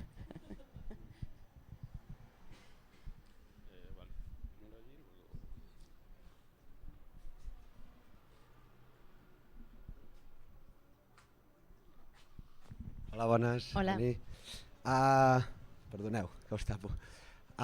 Bueno, per una banda em sumava aquí a la Paula que feia el comentari, no? Que m'alegro que també t'hagi situat més a posterior del llibre, perquè jo, quan parlaves des de la pedagogia llibertària, em sonava una mica de que ja has dit que t'has desplaçat, per tant crec que aclareix també la mirada que li poses. Després hi ha una qüestió que d'alguna manera trobo problemàtica, no? Que tu has parlat de tot un procés d'investigació i després ens has parlat d'una foto que has fet d'aquests projectes, Escoles Lliures, no? I clar, jo precisament, que també he format part d'un projecte i formo part d'un projecte des de fa molts anys, si una cosa ja és la reflexió contínua i el procés, no? Llavors, volia saber una mica també fins a quin punt has valorat aquest procés de reflexió, d'evolució a la pràctica, de desenvolupament, de canvis que totes les escoles, qualsevol mestre, qualsevol projecte educatiu, sabem que no hi ha una fórmula final, una fórmula ideal i que el que et funciona un any amb un grup, després no et funciona tant amb un altre, no? I per tant crec que és important considerar aquest procés, no? Després també hi ha una altra qüestió que és que en la relació educativa, ara parlàvem, no? A qualsevol espai hi pot haver pràctiques educatives d'emancipació, però també sabem que la institució en si, el col·lectiu, l'organització dels espais, la forma de prendre decisions, hi ha tot un context educatiu que més enllà de la relació que s'estableix entre el mestre, docent, acompanyant, diguem-li com vulguis, i l'alumne també influeix i també educa. Per tant, assumim, o jo penso que hi ha també unes limitacions en estructures com l'escola pública, ja no només, diguem, per la qüestió de que l'Estat és el que governa i mana i decideix, i ara parlarem quan vingui PP i Vox a veure quan comencin a canviar lleis educatives, no? El valor que donem també a les autogestionades, si és que encara en queda alguna, però clar, tot el que és la institució també educa, no? Tot aquest context. Llavors, més enllà de la relació que s'estableix entre el docent i l'alumne, penso que també és important això. Llavors, en els projectes autogestionats crec que s'ha intentat també anar més enllà d'aquesta relació de tu a tu, per dir-ho així, i considerar tot el que envolta aquest acte educatiu, per tant penso que també és important. Després jo, com deia, del projecte on estic, no em sento per res identificat amb el que has descrit d'escoles lliures. Nosaltres, la Pinya, sempre ens hem definit com un col·lectiu d'autogestió educativa, precisament perquè aquest terme llibertat em sembla molt problemàtic en educació i per tant volia dir també que hi ha hagut o hi ha una altra realitat que no s'ajusta per res a aquesta idea de no directivitat, del deixar fer, tot i que no vol dir que no hi hagi sigut el debat internament. És a dir, hem tingut el debat i hem resolt que és que preparar l'entorn és intervenció només, per tant això no existeix, ¿no? La relació educativa. Llavors... ¿Puedes repetir lo último? Que alguna Perdón. palabra no he pillado, si puedes Perdón. repetir lo último. Justo lo último. A lo último. No, que en el proyecto de La Piña, por ejemplo, el hecho de la no directividad ha estado presente, pero lo que se ha resuelto es precisamente que no existe la no directividad, porque solo preparar un entorno ya hay intervención, ¿no? Por tanto, también quería decir que no me siento muy representado con esta descripción de lo que es la escuela alternativa. Creo que hay muchas variedades, igual que hay muchas públicas. El hecho de defender la pública nos podría llevar a olvidar que se han hecho muchas barbaridades en la pública, ¿no? Por ejemplo, entonces ponerlo todo en el mismo saco me resulta como mínimo problemático o sensible, que imagino que también hay estos matices que ya hayas explicado un poco. Y sí que pienso que en realidad todo este movimiento o esta, digamos, disolución un poco que se está percibiendo de esta idea de construir una alternativa educativa, como se ha dicho antes, va muy de la mano del fracaso a nivel social, movimiento social político, que es el de construir una fuerza antagonista.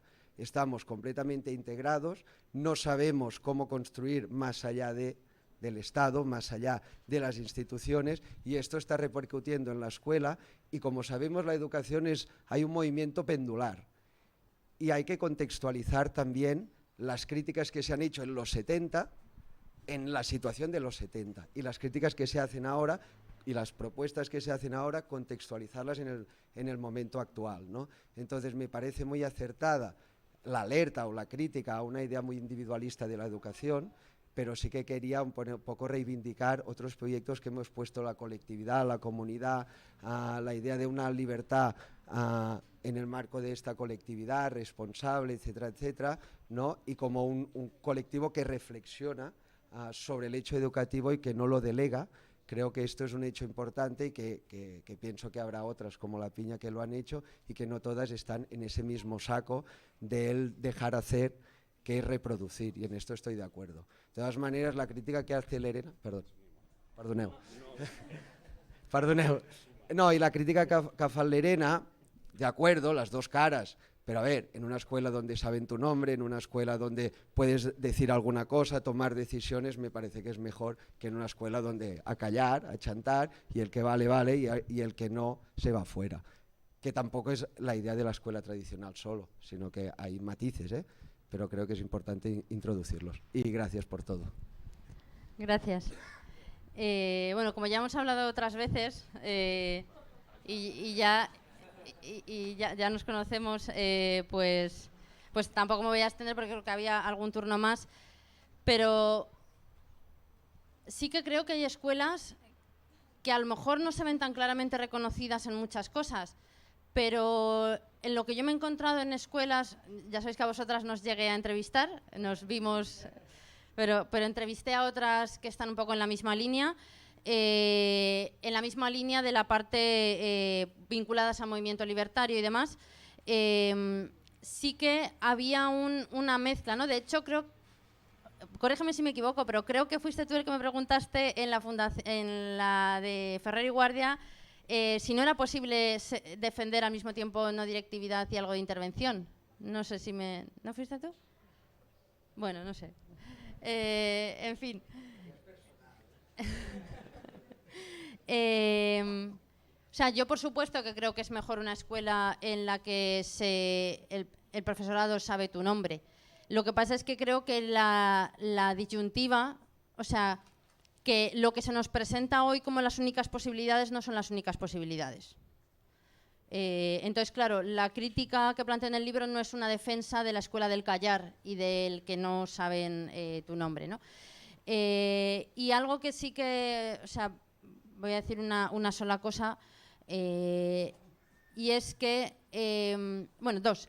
Una, que sí soy consciente del proceso que ha habido bueno, en realidad es una misma.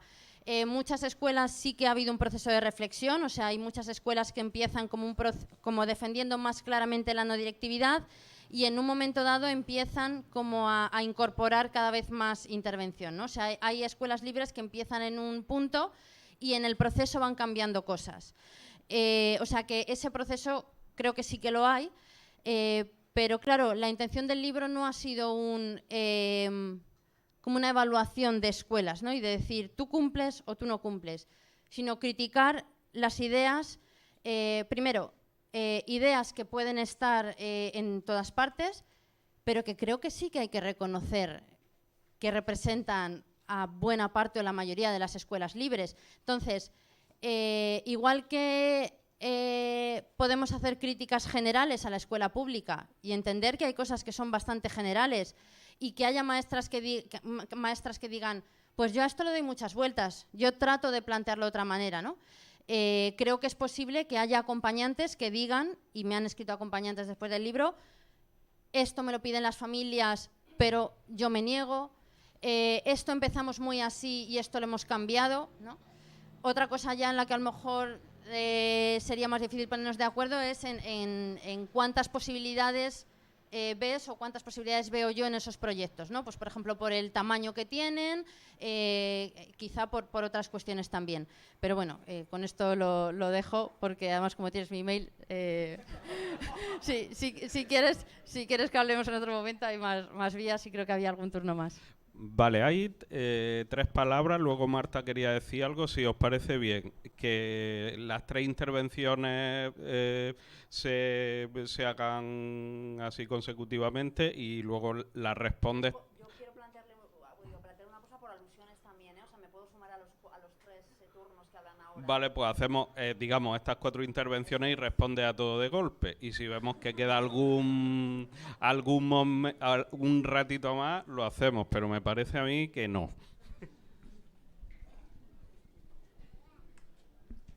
Gracias. También chica, también un poco nerviosa, pero bueno, lo intentaré.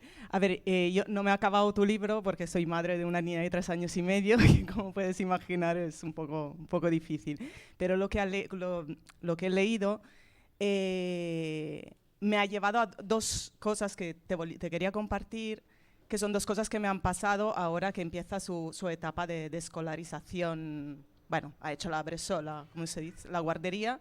Y ahora ha entrado al cole. Una es la búsqueda del cole. Nosotros, tanto su padre como yo, libertarios pero firmes defensores de la escuela pública, han dicho no, que la queremos apuntar a la pública y tal. Y entonces nos hemos metido en este caos creativo de las presentaciones de las puertas abiertas de escuelas públicas, donde, claro, yo babeando porque comienza la jornada escolar, empieza con una asamblea, claro, ¡wala! Una asamblea.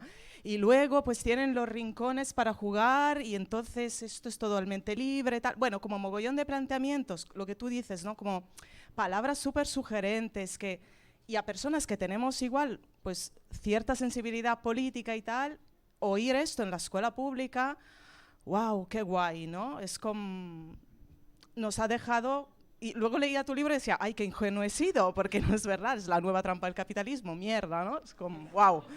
Y, claro, cierta competición entre estas escuelas que aplican métodos que vienen del fondo del anarquismo, ¿no? Que si la asamblea, que si la libertad responsables, bueno.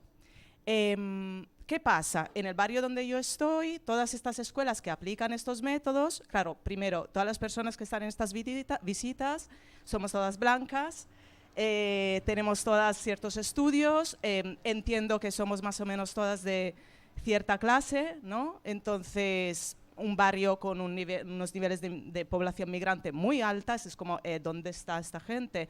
No viene a estas presentaciones, ¿por qué no viene? También no sé la respuesta, bueno, sí la sé la respuesta, ¿no? Pero es como, también es una cosa que me ha ayudado a problematizar este momento cuando leía tu libro, ¿no? Todas estas personas, las hijas de estas personas migrantes están en una escuela en concreto de este barrio, que no diré cuál es, y es que es la nueva segregación, y todas las otras públicas, estamos todas las blancas, que más o menos nos preocupan estas cosas, y es muy bestia, porque, claro, bueno, es preocupante. Y cuando he leído tu libro, o lo que he leído de tu libro, me ha resonado mucho ese momento, ¿no? Y tengo un punto de haberme sentido un poco ingenua, o sea, es que es verdad que igual es una falsa alternativa, ¿no? Eso por un lado. Y por el otro lado, el tema te agradezco que hayas mencionado el tema de la subjetividad, la subjetividad de los machistas, porque esto es otro tema que esperaba no encontrármelo tan pronto, ¿no? Con una nena de 3 años y medio, pero ya me lo estoy encontrando, ¿no? De situaciones de peleas de niños con la O que pegan, que ejercen una violencia física hacia niñas y que todo se relativiza desde es que son niños. Y es como, bueno, son niños que viven en una sociedad y que ven cosas. Y esta relativización viene precisamente de estas mismas familias progres que apuntamos a los hijos en estas escuelas. Es como todo mal, ¿no? Se tiene que intervenir aquí. No sé, es que no podemos dejar un conflicto de ese tipo así, porque la niña en concreto, en algunos casos, era mi hija y claro, te sale el puto... Y yo me he sentido súper impotente, súper impotente. Perdona, que te estoy explicando como cosas así como muy personales, pero es lo que me interesa la pedagogía más a un nivel académico, pero a mí lo que me ha resonado es como madre, todo lo que has explicado. Y después lo último, ya acabo, el tema de que me da la sensación, no quisiera generalizar, ¿no? Pero que las familias igual tendemos a delegar en la escuela la transmisión de ciertos valores sin asumirlos como propios.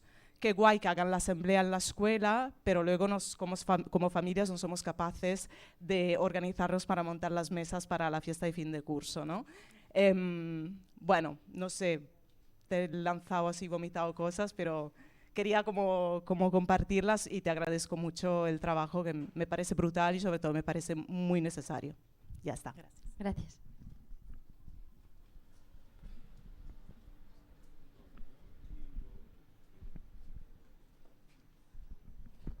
Hola. Jo, bueno, també vomitaré com ella, però va més en la línia de l'escola pública que no tant de les escoles libertàries. Ai, espera, bueno, ¿m'entens? Sí. ¿Sí? Vale. Si me haces una pregunta muy compleja, a lo mejor no, pero... Vale, vale. Però si no sí, m'ho dius, d'acord? I, bueno, el primer, jo treballo a l'escola pública i en sé el nom dels meus alumnes i els meus companys també, o sigui, per aclarir. Vull dir que has ressonat una mica estrany. Bueno, sobre el tema de la... Allò m'interessa, òbviament, com a treballadora de l'escola pública, la part aquesta emancipadora que estaves parlant de dins, no? D'aquesta estructura. Llavors, clar, jo crec que també ja és important la part com igual més concreta de amb quins recursos, no? I amb quins recursos tu aconsegueixes aquesta emancipació. És a dir, l'emancipació dels propis docents implicaria la pròpia, o sigui, estaria relacionada en el procés de l'emancipació dels alumnes. No? Perquè o sigui, el problema, jo de vegades vull fer moltes coses a l'escola pública, però de vegades no tinc el temps o no em dona la vida per fer-ho d'aquesta manera. No? I una altra cosa que la Marta ja ha sentit a una altra intervenció, que clar, em va venir a la reflexió de quan presentaven el projecte educatiu del meu centre, que també m'ha passat com ella, que jo també m'havia il·lusionat al començament d'arribar i després vaig dir, també una trampa. Però o sigui, ens passa als docents com a les famílies, ens passa a tots. I sobre el tema de clar, estàvem parlant en un institut de la zona de Nou Barris, no? Al presentar el projecte educatiu, que el que volem és que els nostres alumnes arribin fins com al màxim que ells puguin, no? Tot i les seves condicions socials familiars. No? I clar, allò on sortia és, realment volem això o hi ha un tema com va ser el feminisme de que, igual que a les escoles libertàries, el tema de generar consciència de classe és una cosa com que està molt bàsica, a l'escola pública encara es considera com un poc, el fem allà de tapadillo. És a dir, que es considera com si fos adoctrinament, no? I crec que és una batalla que s'hauria de guanyar, no? Perquè els nostres alumnes tindran unes limitacions que no vol dir, o sigui, i que les han d'afrontar col·lectivament i des de l'alegria del col·lectiu. Però entenent que hauran de lluitar contra el seu cap i a la seva empresa en col·lectiu. I això, clar, és una part, parlar de sindicalisme, parlar de sindicats dins de l'escola pública, no està, igual que potser a l'escola anarquista i libertària sí que és una cosa que està més natural, a la pública seria guanyar aquesta conquesta, també crec que formaria part d'aquest punt emancipador de la pública. I després sobre el tema que jo també no m'agrada gens, això de les postes obertes i tot això, i jo no sé ben bé si hi ha una intenció d'aconseguir precisament famílies que siguin famílies més conscienciades, però que no vinguin, sobretot en barris amb molta immigració, i clar, jo el veig per un costat negatiu, perquè òbviament competeixen les escoles, tota aquesta part així com a molt d'escola privada, però a la vegada també hi ha una realitat a la pública, és que hi ha un component de segregació. Segons el barri en el que estiguis, la diversitat que hi haurà allà dependrà molt. Llavors, com afrontem aquesta part geogràfica des de l'escola pública? I el darrer, ja em callo, que tu, això com a biòloga em venia al cap, però que com que parlaves... M'estàs entenent tot? Sí. Que parlo molt ràpid igual. Clar, parlàvem molt de tota la part aquesta natural de l'ésser humà, o sigui, ja no deixant de banda, però òbviament la part de la classe està allà, de les teves condicions socials, però que hauria de vegades es fa com a molt de rebuig No, y ahora me he recordado una otra cosa. ¿Esa última palabra qué significa? De rechazo. Vale. Se genera como mucho rechazo, ahora ya soy en castellano. Se genera como mucho rechazo a toda la parte científica, ¿no? A veces y no sé si tendría que haber, dentro del analizar cómo los seres humanos aprendemos, esa parte de la biología sin pensar que sea determinista. Es decir, que necesitamos, pues, en qué momento desarrollamos egoísmo, en qué momento desarrollamos cooperativismo. Bueno, un poco de esa parte igual de la biología, que también supongo que obviamente la psicología, como la parte científica de la psicología, aporta a todas estas reflexiones, pero que sin tenerle miedo, ¿no? Que no hay que tenerle miedo a la biología, en el sentido que no tiene por qué ser determinista. Y nos puede ayudar a aprender cómo aprendemos. Y lo único sobre la cultura del esfuerzo, ¿no? Que es o sea, lo que criticábamos, ¿no? De la escuela tradicional, la cultura del esfuerzo, la del esfuerzo en el sentido de si te esfuerzas, como lo que decía antes, llegarás a donde quieras, eso no, pero la cultura de la perseverancia, y si venimos de entornos militantes, perseverantes somos un rato, entonces yo creo que es buena y que bueno, y es cultura del esfuerzo en el sentido de persevera en aquello que quieres conseguir, aún, pues si quieres conseguir una asamblea de trabajadores, pues eso, ¿no? Pero ya está. Gracias. Se van a enfadar conmigo por dejar fluir demasiado. Voy a intentar ser sintética porque tenía varias cosas apuntadas. Una, yo sí que creo y quiero creer que la escuela pública es ese espacio de igualdad de oportunidades para todos y de todos, ¿no? Que igual otros espacios alternativos no generan esta igualdad de oportunidades. Aunque también es verdad que tal y como está montado el sistema de la educación pública ahora mismo, tampoco es real que estemos dando paso a una escuela diversa, ¿no? Lo comentaban las compañeras, yo lo sufro como maestra y como madre, ¿no? Nos encontramos escuelas que porque venden un proyecto no todos vamos hacia allí, ¿no? Y otras escuelas a las que nadie quiere ir también porque es una escuela con mucha inmigración y mucha diversidad y hay que ser honestos, ¿no? El ser humano a veces hacemos esto de, uy, no, ¿con quién se va a relacionar mi hijo, ¿no? Y esto también creo que es algo que tenemos que tener como muy claro, ¿no? A mí hay otra cosa que últimamente también me preocupa mucho, que es el tema de un cierto positivismo tóxico y de esta bondad y de da igual si nos casamos con la Fundació Bofill porque vamos a trabajar juntos, que dices, no, a ver, hay que ser un poco críticos, hay que ser un poco coherente, hay que tener un poco de principios, hay que saber cuál es nuestra identidad y creo que esto se ha diluido en los claustros y últimamente también, como las redes sociales son como son, ¿no? Tú entras en Instagram y todos los discursos que hay son de esta cosa de vamos a ser todos colegas y no hay crítica, porque la crítica se vive como una agresión, cuando la crítica da la oportunidad de construir cosas, ¿no? Y la última cosa que quería aportar también es el tema de la participación de las familias en la escuela, que creo que también se ha confundido este término de participación y las familias estamos queriendo colonizar la escuela, ¿no? Y la escuela tiene un proyecto educativo que lo elabora un equipo educativo en el cual nosotros podemos participar y ayudar a esta construcción, pero no tenemos que ir a decirle a la escuela qué es lo que tiene que hacer, porque toda esta pedagogía que podemos leer, ¿no? Y estas alternativas que estamos encontrando, las familias también la tienen mucha información, no tienen conocimiento, yo creo que nos llega mucha información, mucha cosa que nos deslumbra y entonces vamos a la escuela pidiendo eso, pero el conocimiento los tienen los profesionales y yo creo que eso es otra cosa que nos está pasando y nos estamos encontrando aquí con un distanciamiento bastante importante que habrá que recuperar. Vale, Marta y cierra Ani. Más madera. Digamos, yo quisiera retomar algunas de las cuestiones que han planteado otras compañeras y otros compañeros, y algunas de ellas son por alusión. Es realmente doloroso escuchar a una compañera que acaba de graduarse, me imagino que en magisterio, escuchar que la carrera es un truño. Es doloroso porque tiene toda la razón, digamos, reconocer eso. En efecto, la formación de profesorado está vaciada en términos teóricos. Y con relación a la desmovilización del profesorado universitario, a las posiciones acríticas del profesorado que terminan sosteniendo el profesorado universitario, que terminan haciendo de la universidad un dispositivo de atontamiento. Algunas, digamos, consideraciones.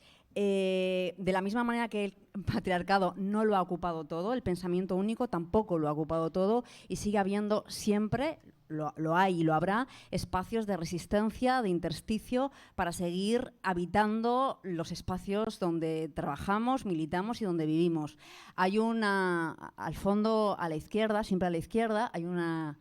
no muy nutrido, pero grupo de profesores universitarios, compañeros de la Facultad de Educación de la Universidad de Barcelona, que, digamos, estamos ahora, por ejemplo, armando junto con la USTED, junto con la CGT, junto con AFAPAC, junto con otros colectivos de profesores y profesoras de primaria, de secundaria, de infantil, un espacio precisamente para construir, digamos, discurso, argumentario que nos permita combatir la barbarie que se perfila.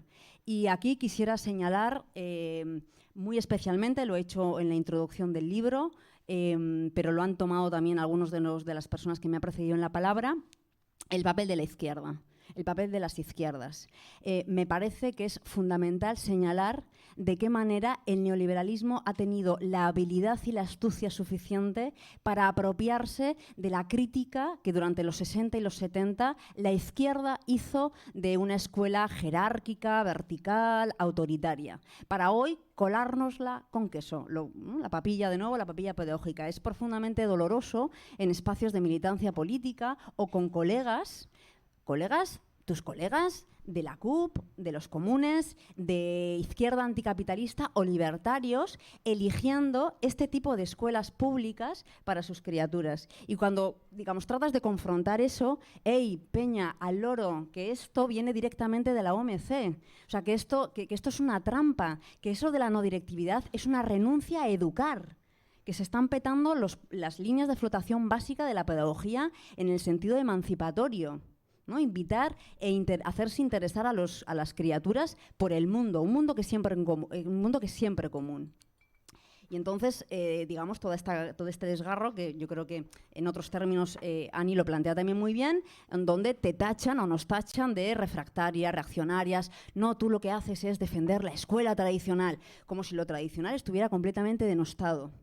A mí me parece, y en ese sentido discrepo de alguna manera, Ani, a mí me parece que la escuela tradicional no es en ningún caso el reverso de la escuela o de la propuesta alternativa. No voy a hacer una defensa de la escuela tradicional, porque, digamos, volvería a ser tachada de refractaria. Yo no creo que tengamos que ir a una defensa de la escuela de los 70. A mí me parece que tenemos que defender lo que permite a los profesores enseñar y a las criaturas aprender. O sea, me parece que nuestra responsabilidad como docentes en primaria, en secundaria o en la universidad es acercar a las personas, a los sujetos, a la cultura, a esos artilugios que históricamente nos han permitido pensar. O sea, me da igual que sea la literatura del siglo de oro, la métrica poética de una canción de hip hop, o no sé, o los misterios de una mitocondria, o lo que le pasa a un volcán cuando entra en erupción. Pero espacios, digamos, contenidos culturales que, digamos, nos hacen libres. Lo único que nos hace libre, lo único que nos emancipa es nuestra capacidad de pensar. Y siempre pensamos con otros, junto a otros, en contra de otros, a los que, por ejemplo, leemos, ¿no? Me parece que la función docente tiene que ver con eso, con digamos, abrir o, digamos, despertar el interés por el mundo y no dejar en ningún caso, digamos, digamos en la intemperie o a la deriva de esta nueva papilla pedagógica que, digamos, travestida de buenas intenciones y de discursos súper progres, lo único que está creando, y vuelvo a las compañeras de la escuela pública, son guetos. Luego se quejan, ¿no? Luego la crítica es a los guetos y a la segregación. Joder, pues más segregación, que en mi barrio también hay escuelas de este tipo con perfiles sociodemográficos completamente homogéneos en este tipo de escuelas, ¿no? ¿Dónde están las personas migradas? Hay uno, el boliviano. No, digamos, ¿por qué resulta que de repente están ahí, digamos, todo el amplio espectro progre del barrio, ¿no? Y no hay, digamos, pues eso, peña con otro capital cultural, con otro capital social o con otra trayectoria, digamos, ideológica, cultural. A mí me parece, y con esto termino, que digamos, nuestro compromiso político y nuestro compromiso pedagógico está con la escuela pública, al menos es, digamos, mi apuesta, como conquista de la clase obrera. O sea, la escuela es y puede ser también, si merece ser llamada como escuela, un espacio de emancipación. Y creo que nuestro compromiso como profesores me parece que está ahí. Gracias.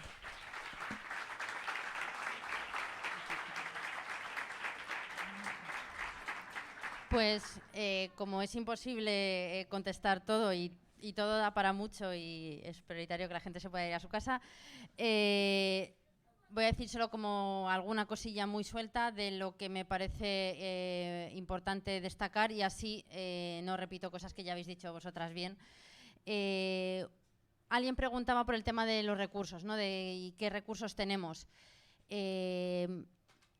Yo empecé a buscar sobre las alternativas buscando propuestas dadas.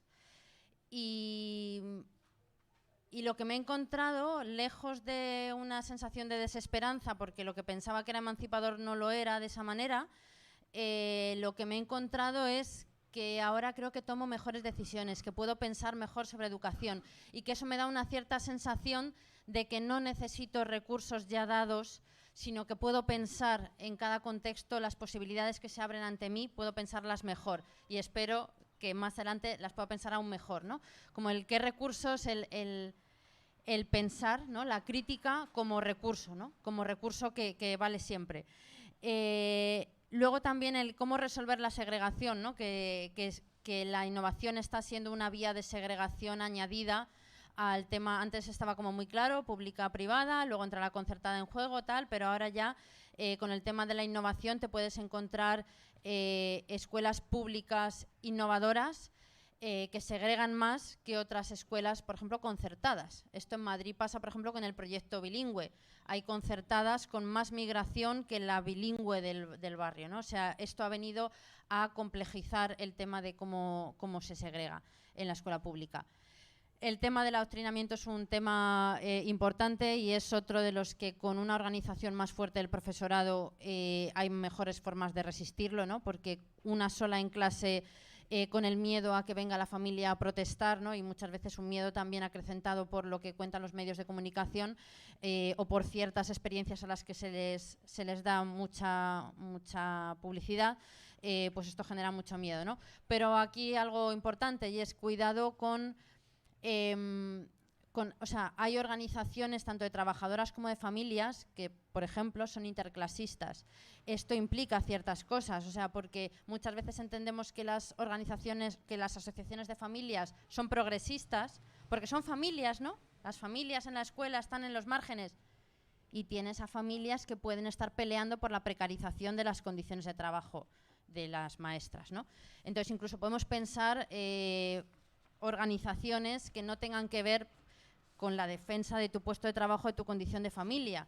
O sea, pensemos, por ejemplo, dentro de la escuela a familias y trabajadoras organizadas desde otra lógica, ¿no? Porque también hay organizaciones de profesorado que pueden ser profundamente corporativistas. Y esto enlaza con, bueno, a Marta esto es rápido, lo del el reverso de la escuela tradicional, pues como será lo próximo que iré sacando en algún momento, iré hablando sobre ello, pues podré ponerlo sobre la mesa, pero estoy en ellas de defenderlo, o sea que voy a seguir con eso. Y luego lo último, lo del tema de la colonización de las familias.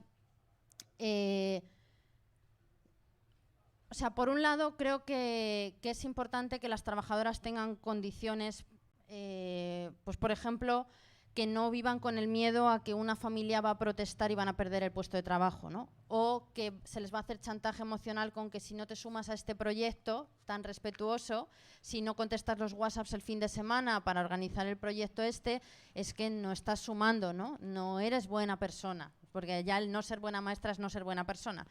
En lo social, tu identidad profesional y la personal están fundidas siempre. Pero hay un riesgo en pensar que en la escuela quien tiene que hablar es el profesorado. Porque, por ejemplo, ¿qué pasa con todo ese profesorado que es profundamente reaccionario, ¿no? O, por ejemplo, yo en la universidad he encontrado profundas alianzas como trabajadora con estudiantes frente a otras trabajadoras, ¿no? Entonces, algo en lo que también estoy trabajando es en la idea de que toda legitimación de nuestra práctica que atienda a criterios externos a la propia práctica, es decir, el tener una edad, el tener un título, el tener una formación, el ser trabajadora, lo que sea, ¿no? O el tener más experiencia, ¿no? Como yo tengo más experiencia, decido. Todas estas legitimaciones que están como fuera de nuestra propia práctica son siempre dogmáticas y son siempre un peligro. O sea, nuestra práctica se legitima por criterios internos a la propia práctica. O sea, tenemos que poder defender nuestra práctica en contexto porque es una práctica emancipadora, sin tener que atender a esto de es que yo soy aquí la que sabe porque yo soy profesora. Entonces, entiendo mucho que esa reivindicación salga cuando se niega a las trabajadoras la posibilidad de decidir, ¿no? De hablar, y cuando se ven presionadas. Pero siempre está el peligro de, al plantear ese argumento, que luego no tengamos un argumento para decirle a tu compañero que es un autoritario, que está maltratando al alumnado, que, ojo, la queja de esta familia que te ha puesto es legítima, ¿no? Entonces, bueno, pues creo que es posible que hablemos todas en la escuela, pero que eso no pase por precarizar a las trabajadoras, ni pase por poner en riesgo ni al alumnado ni a las familias, ¿no? En sus reivindicaciones. Y con esto termino y muchas gracias.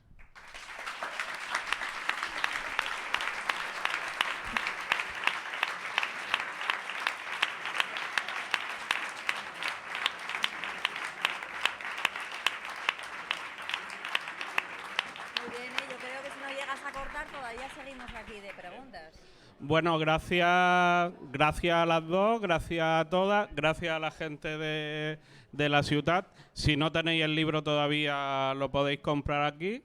Y luego me pedía gente de La Piña comentar una convocatoria o así, creo. Hola, os invito a que compréis el libro de Virus, por la parte que me toca, que yo también participo en Virus.